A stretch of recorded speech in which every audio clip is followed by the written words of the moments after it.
My name is Alex, and for 15 years I dedicated my life to the mountains, not as a climber, not as a guide, but as a rescuer. I've seen the raw, untamed beauty and the brutal, unforgiving indifference of the high peaks. I've saved lives, and I've witnessed too many lost. But there was one call, one treacherous winter storm that changed everything. It forced me to walk away from the only life I knew, leaving behind the ice and rock, the heart-pounding thrill, and the bone-chilling terror. This is precisely why I left. It was a Tuesday, the 6th of March, 2014. The wind howled outside my small cabin near the base of the Blackwood Peaks, rattling the window panes like a frantic drumbeat. I was enjoying a rare quiet evening, a cup of strong coffee steaming in my hands, when the satellite phone buzzed with an unfamiliar, insistent rhythm. Usually, when the pager went off, the objective was crystal clear: a hiker lost, a climber stranded, an avalanche victim. Time was always a measurable, relentless factor, a ticking clock against life and death, someone in mortal danger, or a critical piece of equipment needing immediate retrieval. This time, the mission was shrouded in a fog as thick as the blizzards that had been pummeling the range for the past 3 days. There were no details, no specifics, just a vague sense of extreme, unprecedented importance.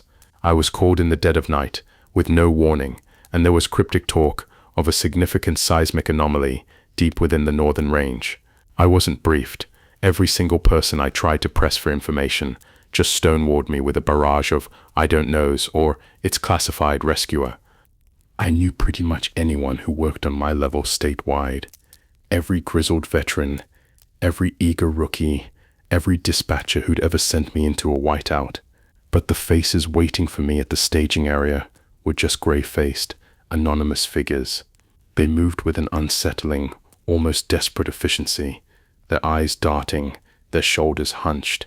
They drove me all the way to a desolate, isolated stretch of the Blackwood Mountains, a place so remote it barely registered on any map. Just imagine this middle-of-nowhere dirt track, usually only accessible by snowmobile in winter, now covered by an endless procession of government-issued vehicles. Off the top of my head, I recognized people from the National Guard, the Department of Energy, the USGS, United States Geological Survey, and the National Park Service. Those were just the ones I recognized, but at least half of the vehicles were unmarked or straight-up deceptive. I swear, one of them brazenly claimed to be a goddamn botanical survey and catering truck. The air crackled with a frantic, desperate energy. I was shoved through a chaotic crowd of people. Some were screaming into satellite phones, others were screaming at one another, their breath pluming in the frigid air. There was this one red-faced, middle-aged man, almost crying with sheer frustration at a young woman in a high-visibility jacket. He kept waving his papers at her, his voice a hoarse whisper, and all she did was nod and offer a vacant, unsettling smile. Somewhere along the line, people started barking questions at me, their voices sharp with impatience. "What's the estimated time of arrival on your gear prep? Did you bring your own specialized equipment? Are you signed in? Where's the sign-in?" Amidst the swirling chaos, I spotted a few familiar faces. There was Liam, a veteran rescuer who just turned 48, known for his unshakable calm under pressure, and Sarah. I'd worked with Sarah on a couple of high-altitude extractions, but nothing on this immense scale. She was usually a whirlwind of energy, but now her movements were slow, deliberate, almost robotic. There were a few other faces in the crowd that I vaguely recognized, but Liam and Sarah stood out. They were already suiting up, their breath clouding around their faces as they meticulously checked their winter mountaineering gear: crampons, ice axes, specialized climbing harnesses. I had some papers shoved into my hands. As I signed in, my gloved fingers stiff with cold, I could see a bubble of agitated people forming around one of the National Guard representatives and an older woman in a severe professional parka. "You've got 12 hours, said the woman in the parka, her voice like shards of ice. "Not a second longer. This is a restricted zone." Liam waved me over, and I sat down on a snow-covered boulder next to him, shrugging off my outer layers to start donning my own heavy-duty suit. "Someone needs to talk to me," I said, my voice barely audible over the relentless wind. Someone tell me what in God's name is truly going on. Earthquake, said Sarah, her voice flat, devoid of emotion. Not a big one, but yeah, what does this have to do with an earthquake? I asked, disbelief creeping into my tone. It's the fissure, said Liam, his gaze fixed on the distant, jagged peaks. You'll see. Still putting on my gear, we were abruptly pushed forward. They took me by the arm and forced me on, drowning me in questions along the way, their voices urgent, overlapping, a cacophony of demands. When we finally stepped through a dense cluster of frosted pine trees, what was supposed to be a familiar ancient glacier valley opened up to us. Except it wasn't a valley anymore. The ground had torn open, leaving only a yawning, monstrous chasm of fractured ice and rock behind. Hundreds of small, rock-dwelling creatures, marmots, pikas, scurried frantically, their high-pitched squeaks a cacophony of terror as men in specialized cold-weather hazmat suits tried to herd them away, only to end up slipping back and forth in the treacherous, newly exposed mud and slush. In the middle of the ruptured glacier was a vertical shaft, about 6 by 4 feet across. It was the only space that still retained its integrity, descending into the absolute dark. There were collapsible tables set up haphazardly around it, along with biohazard tape and crimson flags fluttering wildly in the gale force wind. About a dozen people were spread out around a dozen ruggedized laptops, making frantic calculations, checking seismic measurements, their faces illuminated by the screens, ghostly in the pre-dawn gloom. An anonymous woman in a dark uniform popped up next to us, pushing us forward with an impatient, forceful gesture. I could sense the pale warmth of the sun on the horizon, about an hour from dawn. "We're doing a blind descent," she said, her voice devoid of any inflection, as cold as the air. "We need you to be in constant communication with us about anything you see. You'll be going in within the hour." "We're not doing that," said Liam, his voice low, controlled but firm. "There's no emergency here. There's no—" Suddenly, Liam came tumbling into the slush and mud. The woman had shoved him with shocking force. "You're doing this," she snarled, her eyes cold as Arctic ice, devoid of humanity. "You're doing this. We're not doing anything until we get—" "You see that?" she interrupted Liam, her voice rising to a furious shout, pointing to the sprawling army of vehicles, the flashing blue lights. "That right there is a sworn oath that I will burn your life to the ground. Now you do this, or you'll never touch an ice axe again." Sarah helped Liam up, her face pale with shock and anger, and we hurried down to the shaft. I could barely hear anything over the frantic squeaks of the animals and the whipping wind. I was thankful for the rubber seal of my full-face mask, keeping me from the sickening stench of newly exposed earth and overwhelming fear. 2 men in hazmat suits tried their best to prep the basics, but we had nothing. There was practically no descent plan. No idea about the temperature fluctuations inside, the stability of the rock, potential ice formations, absolutely nothing. These people were completely clueless about mountain rescue, about caving. The only thing they could answer was the sheer terrifying size of what we were getting into. The small quake had revealed a sprawling, previously unknown cave system, which the melted glacier water had drained into. Roughly 350 feet wide and 700 feet deep, all underground. I tried my best to wrap my head around the unfathomable scale of it. We tested our Kerr-linked masks and settled on individual tracking lines, thicker than usual, a thin thread of hope in the vast darkness. We'd be descending for 20 minutes, then set aside 25 for resurfacing and decompression if needed. We would be having oxygen tanks on rotation and constant contact with those up at the control. At the slightest sight of trouble, we'd bail, no questions asked. There was no way we'd go in blind for any longer than that. We agreed on resurfacing if there was a comms malfunction, even though we all knew hand signals by heart, taught to us by grizzled veterans. This could not go wrong. On any level, our lives depended on it. We were still setting up when we were abruptly given geological hammers and self-sealing bags. "We want samples of everything," they told us, their voices muffled by their masks, chillingly impersonal. "Everything." Let's try to put this into perspective. At this point, we barely knew anything. An earthquake had revealed a massive cave system on what appeared to be some kind of government or corporate property. The sheer size and depth of this was unfathomable. In 12 hours, we would be kicked off the site, possibly so they could perform their own tests or cover something up. This cave system had been completely isolated, possibly for tens of thousands of years, maybe hundreds. Someone even kept throwing around the term Karoo Ice Age, but that seemed improbable, a desperate reach for historical context. This place would either be a unique geological resource or a complete waste of our precious time, or something far, far worse. We were at least 1 to 2 hours into the countdown when we first dipped our specialized boots into the dark, gaping opening. It was much colder than anticipated, a biting, insidious chill that seeped through my thermal layers right into my bones. As I sat on the edge, dangling my feet into the murky, echoing darkness, one of the on-site technicians double-checked my oxygen tanks. "Exciting, isn't it?" he smiled, his eyes glinting with an almost feverish eagerness behind his goggles. "I'm jealous." "How come?" I asked, my voice flat, devoid of enthusiasm. "You get to explore," he chuckled, a nervous, high-pitched sound. "An actual space that no human eyes have ever seen before." "That's not always a good thing," nodded Sarah, her voice a low murmur, a premonition of danger.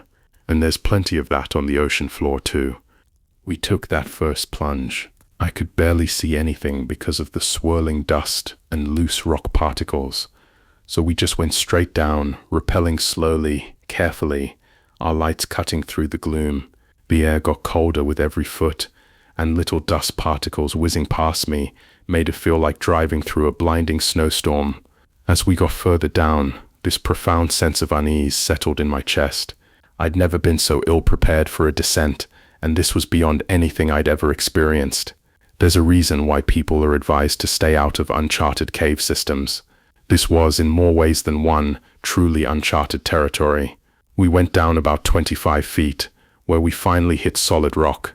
The cave wall was rough and sharp, with some kind of thin, shimmering crystal layer. Salt, I figured, or something mineral. Sarah got a sample as anonymous voices buzzed in our ears over the comms. I could barely make out half of it through the persistent static. "Go deeper," a voice came through, distorted, urgent. "There's nothing up there." We mapped out 3 different tunnels leading further down. The first one we checked turned out to be so impossibly thin, my equipment risked snagging on the jagged walls, a fatal mistake. We backed out and tried another tunnel until we found one large enough for us to comfortably move through, albeit slowly, meticulously. Still, it was more crawling than walking, a constricted, suffocating passage. "Team 1, we're getting seismic fluctuations," a voice came through over the comms, sharper now, laced with concern. "Please respond." "Stand by, equalizing," Liam responded, his voice calm, practiced, a soothing balm in the chaos.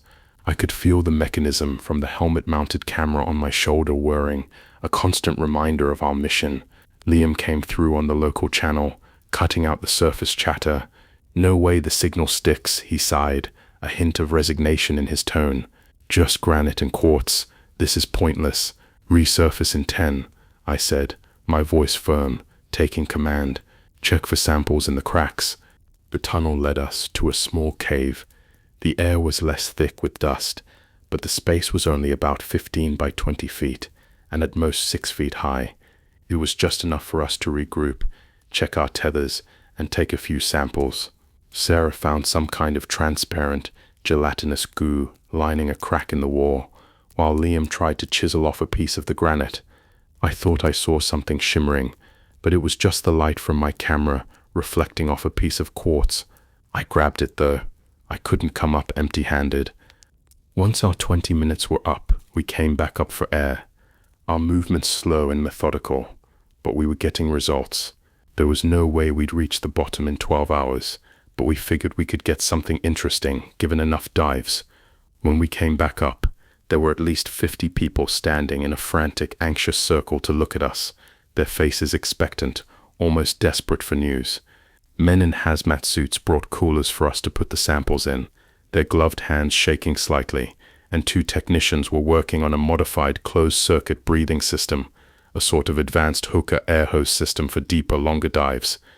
We took a short break to wait for them to finish it, change up our air tanks, and meticulously plan our second descent. This time, we could go deeper. The air hoses could reach 60 feet, but they were already working on an extension, spools of industrial-strength tubing laid out on the frozen ground. Still, Liam insisted on refreshing our personal air tanks as well, just in case. As we hooked up the air hoses, the stiff chemical air from our tanks was exchanged with this musky, damp earth breeze, stinking of newly exposed rock, and a faint, acrid smell I couldn't quite place. There was also a little whiff of diesel from one of the on-site generators, a constant low hum in the background. As we descended back into the murky depths, we headed straight for the tunnels. This time we were going deeper, past the newly exposed rock, past the clinging mud, into the very heart of the mountain. We mapped out 3 more tunnels, going further and further down. We moved carefully, our new air hoses working as lifelines, as crucial tethers back to the surface.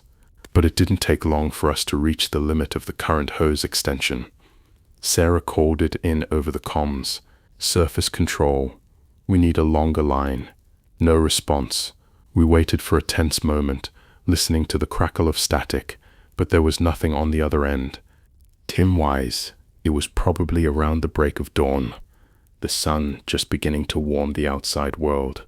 Just like Liam had said, we'd gone too deep to hold a solid signal.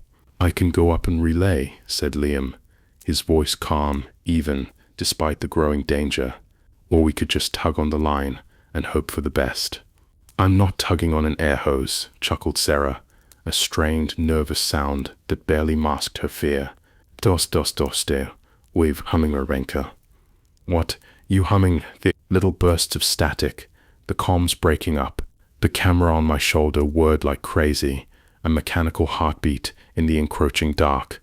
Sarah gave me the hand signal for resurfacing and took point, her movements precise, practiced. Liam and I followed closely behind. Time to bail. There was a deep guttural rumbling sound coming from beneath us, from the very core of the mountain itself. It felt like the ground itself was trying to start a diesel motor, cycles of violent rumbling, making hairline cracks appear in the walls around us, spiderwebbing across the rock face with terrifying speed. Something monumental was happening, and we had to get out now. I could feel my breath shortening, my lungs constricting as my body instinctively realized that air was no longer a certainty, that our lifeline was tenuous at best. The moment Sarah got through the first narrow tunnel, I saw the rock wall violently shift. Solid, knife-sharp granite moved with the unsettling ease of a child smacking a balloon, the sound a low grinding groan that vibrated through my bones. To the sound of a deafening thunderstorm echoing through the stone, the tunnel collapsed above us, the air hoses got cut with a sickening tearing rip, and Sarah's leg was trapped and horrifically injured by the collapsing rock. The force of the impact sent a spray of air and other matter into the water, as the sound of our collapsing world grew loud enough to rattle my very being, reverberating through my soul. Parts of a blood-curdling screech came through our comms as the water started to move violently, pulling us deeper. We were being sucked down, relentlessly dragged into the abyss.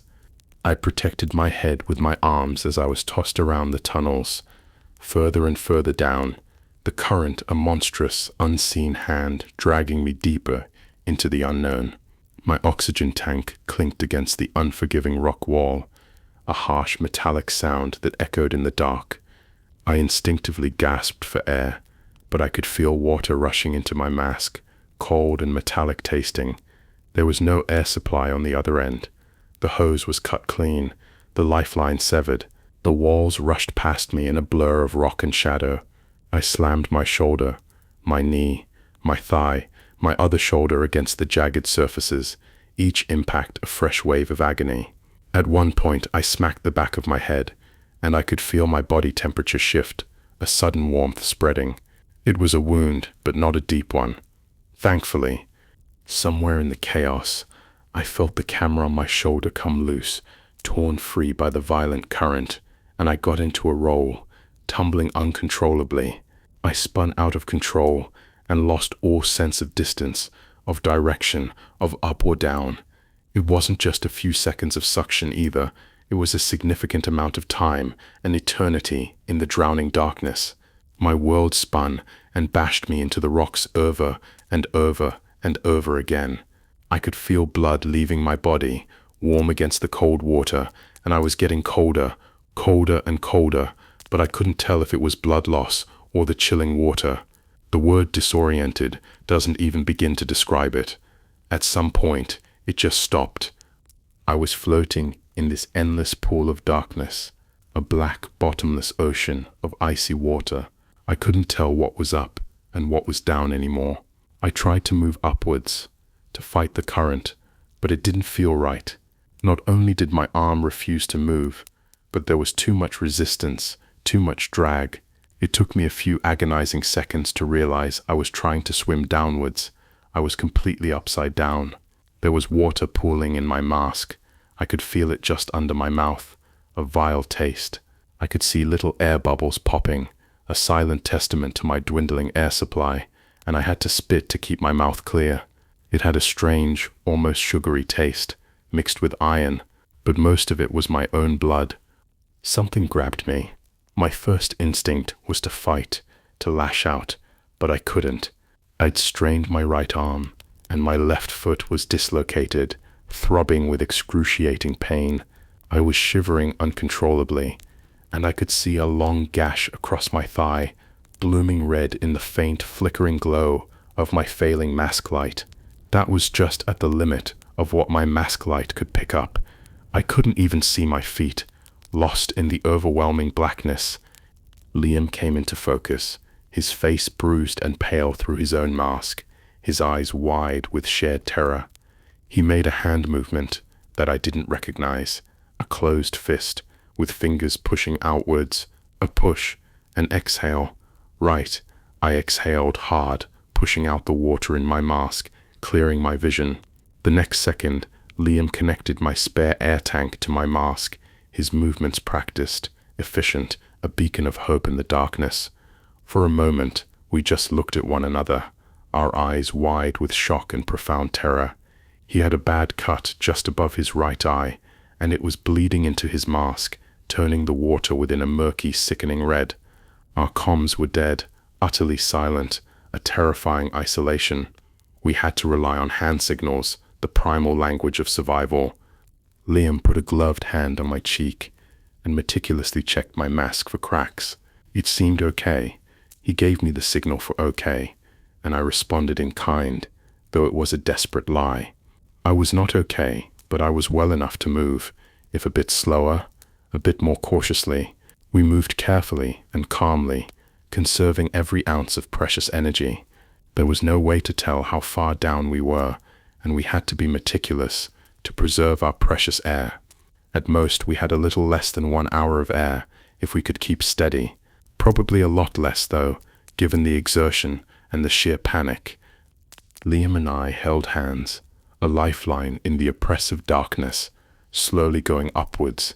It felt right, a faint current guiding us, a subtle whisper of hope. I was oriented, finally. We kept moving, but it felt like we hadn't moved at all. The water was still black, and nothing changed around us, an oppressive, suffocating void. But at one point, Liam suddenly stopped, his body rigid, his grip tightening on my hand. I moved up next to him and followed his eyes. He looked upwards, his gaze fixed, unwavering. Little shimmers in the water. Fish, a school of dozens of tiny fish. They were about 4 inches long and azure blue, an impossible splash of vibrant color in the blackness. They were completely eyeless, their entire face covered in a thick octopus-like beak, constantly opening and closing with unsettling rhythm. They avoided us to the best of their ability, shooting past at an amazing speed, their bodies like living arrows. Still, they were close enough for Liam to poke them if he wanted to. He didn't, and neither did I. Whatever these creatures were, They were native to this hidden, isolated area. They could be venomous or worse. Liam tightened his grip on my hand, a silent message of caution, and we kept moving upwards, following the faint current that seemed to guide the strange fish. After 10 minutes of going in a straight line, we came to a full stop, a solid rock ceiling, just a wall, without the hint of an opening or tunnel. It occurred to me, with a jolt of panic, that we might have come down horizontally through a side passage, dragged by the sudden violent collapse. If that was the case, we were doing the human equivalent of a fly buzzing frantically against a window, trying desperately to get out. We looked around, our mask lights illuminating only the smooth, unyielding rock. The ceiling was almost completely flat, mocking us with its uniformity. There was no telling where we ought to go. Still, I had to try and keep calm. Panicking would just kill us faster, consuming our precious dwindling air. But even with this seemingly endlessly large space, I'd never felt so utterly trapped in my entire life. I held my breath, trying to slow the violent shivering that racked my body. Liam reached for his geological hammer, his movements slow, deliberate, a testament to his unwavering composure. Poking at the wall, he managed to dislodge a few kernels of granite, small chips of rock. He stared at them, looking for any sign of movement. Apart from sinking slowly, they were slightly drifting to our left, almost imperceptibly. Of course, there was a current, a faint, steady flow of water, pulling us, a lifeline.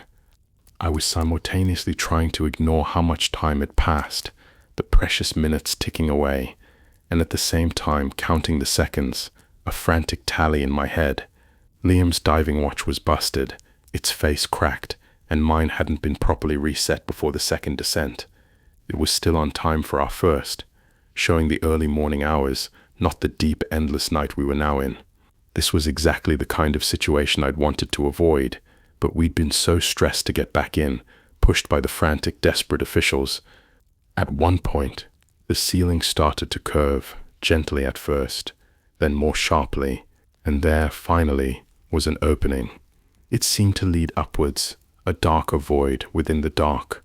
We followed it, squeezing through a tight space where I had to exhale deeply to pass through, my chest aching with the effort, my lungs screaming for air, shimming forward breathlessly, inch by agonizing inch, tons of unstable rock pressing on my aching chest, my injured leg screaming in protest. Then, with a sudden glorious rush, we broke through the surface. Just like that. We weren't topside, not yet. This was an air pocket, a small cavern of stale, biting cold air. It was large enough to fit us both, as long as we squatted a bit, our knees nearly touching our chins. There was a tunnel leading us further, but we decided to catch our breaths, to gather our dwindling strength. I was the first to shut off my air and clean out my mask, spitting out the blood-tinged water, but Liam was quick to follow, his face pale.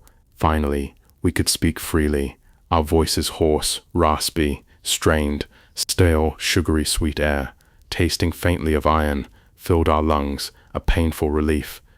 I coughed, a painful hacking sound that made my ribs ache even more, a deep resonant pain. The glacier melt, gasped Liam, his voice strained, a mere whisper.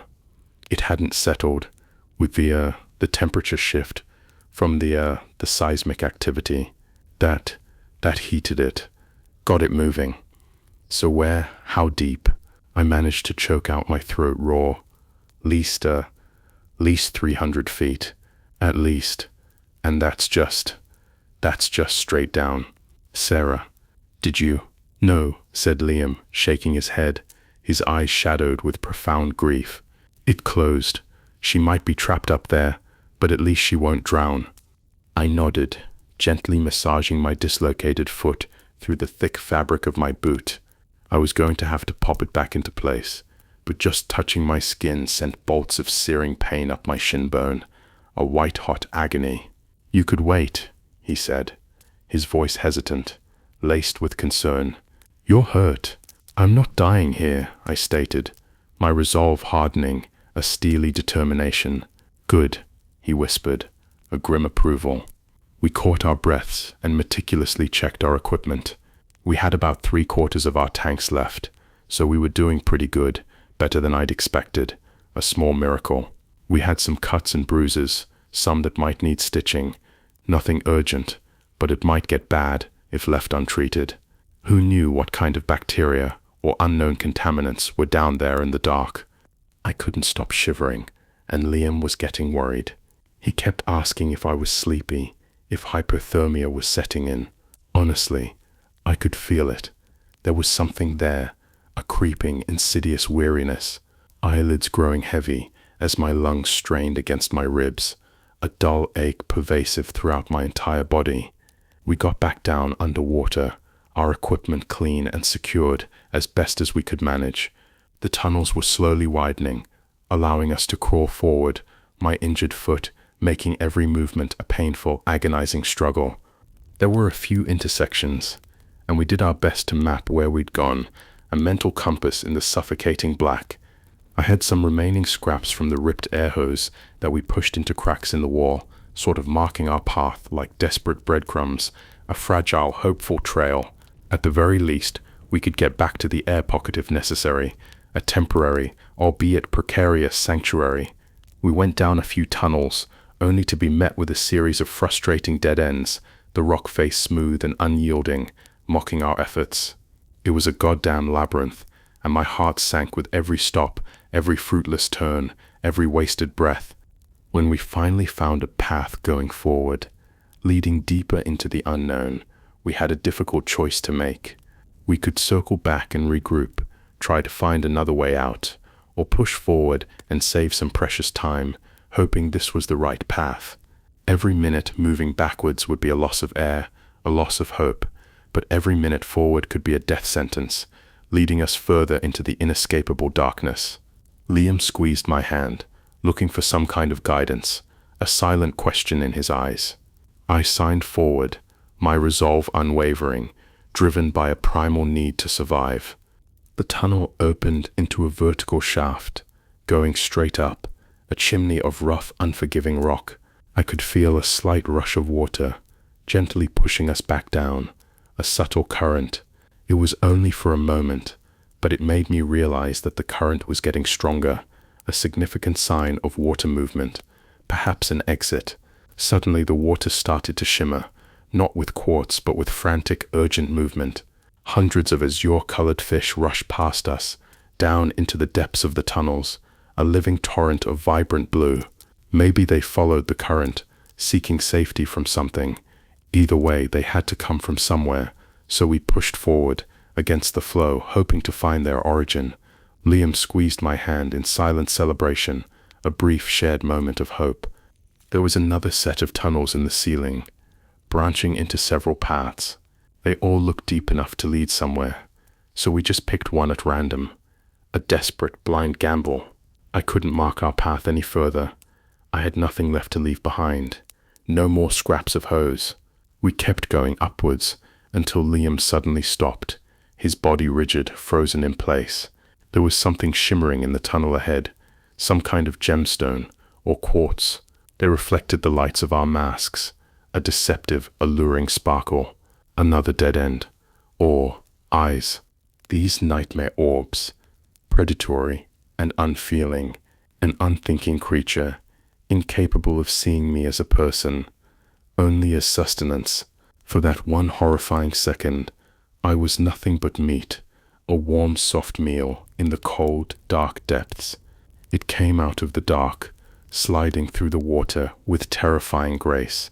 It had these long, bone-like arms, like a rubbery spider monkey, tipped with needle-sharp teeth, made for stripping flesh from bone, for tearing through anything.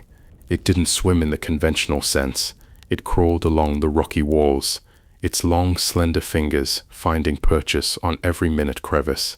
It was fast, fast enough to catch little azure fish, to snatch them from the water in a terrifying blur. It was large, but that didn't slow it down.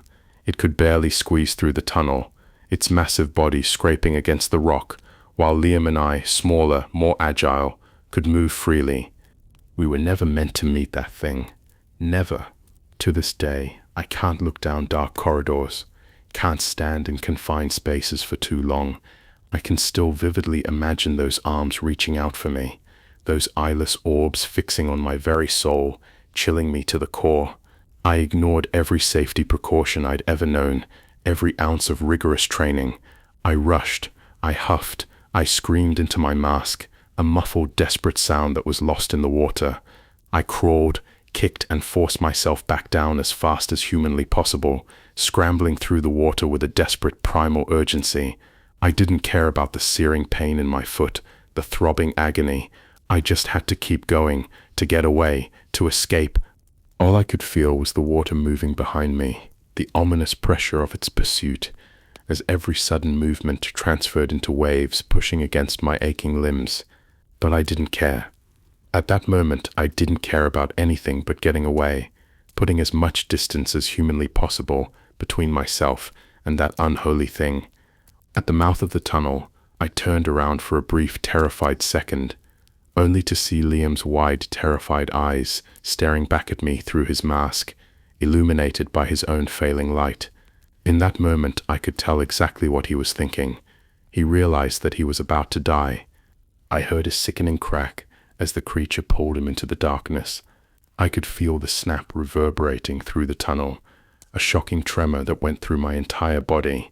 Vibrations from his death screams reached me, but all I could hear was my own panicked breathing, ragged and desperate. I remember flashes of shimmering azure as I fled down tunnel after tunnel after tunnel, a blur of rock and water, a desperate, frantic escape. I didn't see a single marker, didn't care about the breadcrumbs we'd painstakingly laid. Every bump of the foot made my eyes tear up, a fresh wave of agony, and I could feel a sore starting to build around the edge of my nose from the crying, from the endless stream of tears. There was another air pocket, a brief reprieve, but I just kept pushing forward, consumed by primal, overwhelming terror. I had no idea where I was, but I could just feel those dark eyes looking for me, those awful arms reaching for me, even through the dense rock.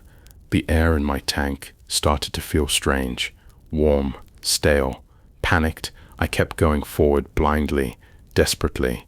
When I finally came to another air pocket, a small cramped space, I tore my mask off and shut the air tank, gasping for breath, my lungs burning. Everything tasted blood and salt, and I couldn't stop crying, sobbing uncontrollably. It was just this small space, just big enough for my head to fit if I tilted it right, my shoulders pressed uncomfortably against the rock. The light on my mask was dying. It had started to flicker, intermittently plunging me into absolute, terrifying darkness. If I held it at the right angle, it was fine, but it was just a matter of time before it gave up completely, leaving me blind. I stayed there for at least 10 minutes, just trying to breathe, to calm my hammering heart, to regain some semblance of control. I was lost and cold, shivering violently. There was no telling how long I'd been down there. Hours, perhaps. I couldn't even tell how much air I had left in the tank, but it wasn't much. A desperate hiss when I tested it. If I wanted to move, I had to ration it, to use every breath sparingly, carefully. But I couldn't move without it. There was no way I'd be lucky enough to find another air pocket within, a minute of free diving. But I couldn't stay there either. I didn't trust a single person up there on the surface, the faceless officials who'd sent us into this hell. There were no rescue parties coming down here anytime soon. They wouldn't even know what to look for, or if I was even alive. Even if they wanted to, could they? And even without a predator stalking these tunnels, I was going to freeze to death in the biting, relentless cold. And I was still bleeding, the warm, sticky liquid seeping through my suit, a beacon for whatever lurked in the dark. Wait. Bleeding. A jolt of pure dread shot through me. My pulse rose as I felt something shift, a subtle pressure in the tunnel underneath, a ripple in the water. There was no way I could move fast enough. I just had to hope against hope. It wouldn't find me, that it wouldn't smell the blood. Maybe it didn't hunt like a shark, driven by scent. I held my breath, every muscle tense, and felt strokes of movement in the water, powerful, rhythmic. It was moving this way, getting closer. I closed my eyes so hard my head started to spin, a dizzying spiral into darkness. Tears trickled out of my eyes, making little plopping noises as they hit the surface of the water. Barely audible, but to me it felt like hammer blows against the profound stillness. The stroke stopped. It was close. I carefully opened my eyes to look down, but everything was dark. My mask light had given up, plunging me into absolute suffocating blackness. Moments later, the strokes continued past me, the water rippling with its passage. Maybe it wasn't used to hunting humans, or maybe it was taking its prey back to the nest, unaware of my presence, a silent, terrifying shadow.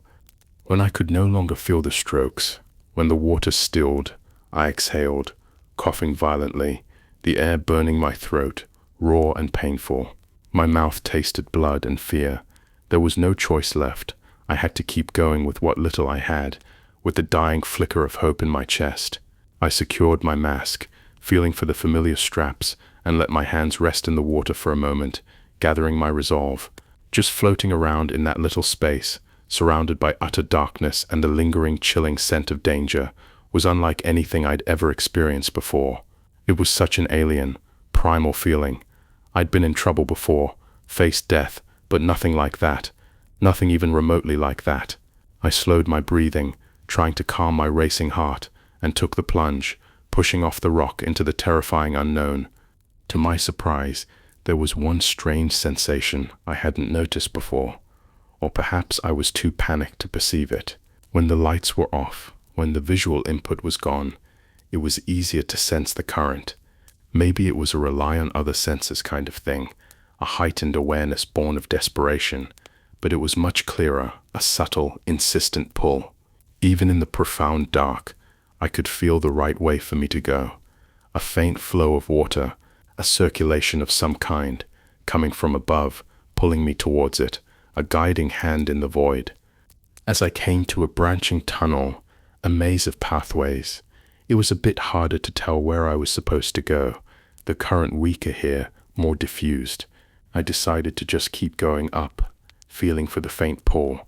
So I did. The current was getting stronger, a gentle but insistent push, and all of a sudden, I breached into another air pocket. But I could hear something, a metallic clinking, faint but distinct.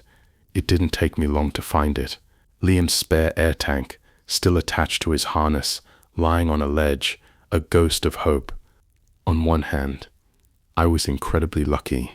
A fresh supply of air, a crucial chance to breathe, a reprieve from the suffocating darkness. On the other hand, that thing was close. Really close. Its presence lingered in the air, a cold, predatory echo that sent shivers down my spine. I still had a little juice left in my own tank, just enough to get me moving, so I hobbled forward, pushing Liam's tank in front of me, a morbid trophy, a desperate burden. This air pocket was large, more like a cavern, the water ankle deep, forcing me to walk and actually feel my body weight, the debilitating drag of my injured leg. I've never felt so heavy in all my life, and the equipment didn't help, weighing me down like shackles. I was so tired. I could easily have lied down and just died or slept. Whatever came first, a welcome oblivion, a release from the pain. Instead, I pushed on with an extra tank in hand, a surge of adrenaline, a flickering ember of hope. I kept going further and further up, following the elusive current, a silent guide. I started to hold my breath for as long as I could, using only what little air I had when absolutely necessary, conserving every precious gasp, every fleeting moment of oxygen. I could feel more of those little azure fish rushing past me, sometimes with me, following the current, sometimes towards me, fleeing something deeper, something unseen. It dawned on me that they might be fleeing a pursuing predator, and that I was an idiot for not following them, for not heeding their instinct, their desperate flight. Then again, they might just be following the current, a natural instinct, a simple migration. There was no way to tell. I must have flailed around through countless caves, passages, and tunnels for hours, a desperate blind journey, fueled only by a primal will to survive. using every air pocket I could find, snatching brief moments of breath, and eventually just ditching my original tank, its air spent useless. All I had left was what scraps remained in Liam's tank, a final, desperate supply. Every foot started to feel like a death sentence, like I was digging my own grave with every painful step, every frantic kick. Maybe if we'd just stayed put in the first place, someone would have found us. Maybe being proactive was the wrong move, leading us deeper into insurmountable peril. I was going upwards when I felt the air in Liam's tank start to go bad, stale and metallic, a chilling warning of imminent failure. When I managed to breach into yet another air pocket, a barely perceptible crack in the rock, I just threw it aside, the weight too much, too heavy to carry. This was it. This was the end of the line. The tank clanged against the sides of the cave, the sound echoing unnaturally in the confined space, and somewhere further in, I heard a noise, a little gasp, a wet, guttural sound. Something had heard me. I stuck myself to the wall, pressing against the cold rock as I heard large, wet feet slapping against the cave floor, heavy rhythmic steps growing closer. It had this strange, frog-like breath, a wheezing sound, like air pushing against a membrane, a sickening hung, hung, hung, hung. I was standing at a painful angle, putting all my weight on my healthy foot, my injured one throbbing with excruciating pain. It had stopped. It listened. Blood, dripping from a new gash on my arm, plopped against the water, a stark, terrifying sound in the absolute silence. Luckily, it didn't hear me, or care. Instead, I heard a sickening crunch of bone. Then came the wet, sickening sounds of it, feeding. I must have stood there, paralyzed by fear, for at least half an hour, unable to move, unable to breathe, utterly helpless. Then I heard it go down a side tunnel, its wet footsteps fading into the distance and disappear into the deep. This was my shot, my only chance. I hobbled away, my injured foot dragging, only to step on something soft yet firm. I realized with horror what it was. I choked back a scream, a wave of revulsion washing over me. From that point on, it was just systematic and careful plunges. Follow the current for 30 seconds. If I couldn't feel a way forward, I turned back, caught my breath, and tried a different path, a desperate, agonizing trial and error. I was holding my breath so much that my chest had started to ache more than my foot, a burning, pervasive pain that overshadowed all others. Still, I was making progress, inch by agonizing inch, towards an uncertain escape. Finally, I came to this large vertical chute. I felt a strong rush going upwards, a powerful current, a clear, undeniable path. There had to be something, anything. I held my breath for as long as I could, waiting for the surface, for an air pocket, for anything to break the monotony of the dark. But this time, there was nothing. A dead end. I just slammed into a smooth surface, knocking myself over the head, a dull, sickening thud. A part of me wanted to scream so bad that air pushed out of my lungs, a desperate, silent shriek of pure frustration and despair. I could feel a cramp in my leg, a searing pain that twisted my muscles. Pain as my body retched and turned, fighting for air, fighting for life. But the surface was smooth, unnaturally so, almost metallic. I pounded it with my fist, a frantic rhythm against the cold, unyielding barrier. It was thin, but heavy, definitely metallic, but with every pounding fist, I could feel something else move. Something was coming up from below, following the current, following my noise, drawn by the vibrations. It found me. It started with a tickle against my good leg, a light, exploring touch. These little fingers tenderly wrapping themselves around my ankle, ready to pull me down into the unfathomable depths, to become another meal, to join the consumed. I didn't let it. I kicked. I crawled. I pushed myself upwards with every ounce of strength I had left, and pounded the metal with renewed desperation. A sudden cramp in my arm forced me to scream, a guttural sound that was instantly muffled by the water, a silent agony. Something grabbed me from below, its grip powerful, pulling me down at least 4 feet before I managed to kick myself loose. The sudden violent movement, tearing at my injured thigh, a fresh burst of pain. Gaining momentum, I flung myself upward, a last desperate burst of energy, fueled by pure adrenaline, again crashing into the metal surface, but this time it buckled, just an inch, but it buckled.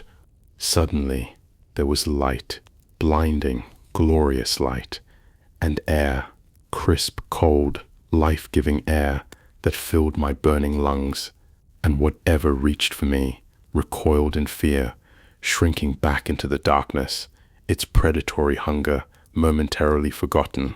4 men had moved what looked like a makeshift manhole cover, a heavy circular piece of metal, out of the way, and they pulled me up, their hands strong, urgent, a lifeline from the abyss. I didn't even notice I was breathing, or how cold I was. I just forced air into my lungs so I could keep screaming, and screaming, and screaming, the primal guttural sound of pure terror, of release, of overwhelming, debilitating trauma. Turns out, Sarah made it to the surface. She'd lost a leg, but she'd made it. A true survivor. She'd been airlifted out, and the entry was sealed immediately. Concrete poured into the shaft, burying the secrets within.